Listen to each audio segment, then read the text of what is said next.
الرحمن علم القرآن خلق الإنسان علمه البيان الشمس والقمر بحسبان والنجم والشجر يسجدان والسماء رفعها ووضع الميزان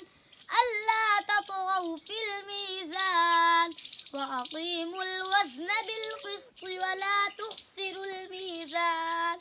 والأرض وضعها للأنام فيها فاكهة والنخل ذات الأكمام والحب ذو العصف والريحان فبأي آلاء ربكما تكذبان خلق الإنسان من صلصال كالفخار وخلق الجان